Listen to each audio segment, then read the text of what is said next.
What's going on, guys? This is probably the first video or one of the first videos on my account. I'm here today, and I will be for at least the next 99 other days, as part of an online accountability kind of like experiment to become unrecognizably improved.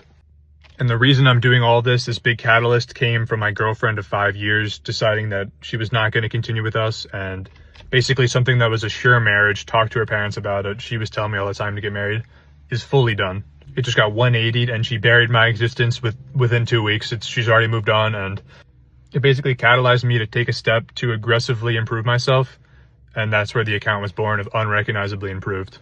And my plan is to become aggressively improved on 3 main metrics that I'm tracking. But before I get into those 3 things, the other reason why I was catalyzed to really make this account was right after the breakup. For some reason, Instagram just knows what goes on in my personal life, and all of a sudden is just spamming breakup content.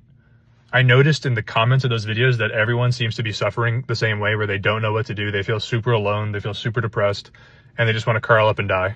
I feel like when you get through a really bad breakup, there's one of 2 paths you can take. One, you can either accept that they're gone, that you're a failure, that they left you because you suck, you're never going to be anything, curl up, give up, start slacking at work, do all the wrong things, and just be like, they were everything to me and I'm never going to be able to improve. Then there's the other path where you can look it straight in the eyes as it is, be like, this is not going to tear me down.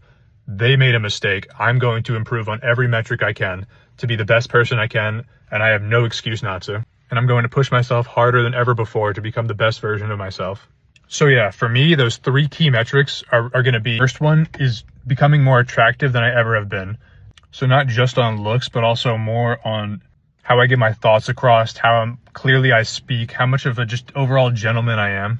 The second thing is just a general be in the best shape of my life, going to the gym as much as I can while also dieting. A big thing for me is I never really dieted. I've been lifting for years. I'm in pretty decent shape, but I never dieted. So I always kind of have that excess fat that I can burn off. Also getting way more into cardio. And then finally, the third thing is to have more of a following than I've ever had.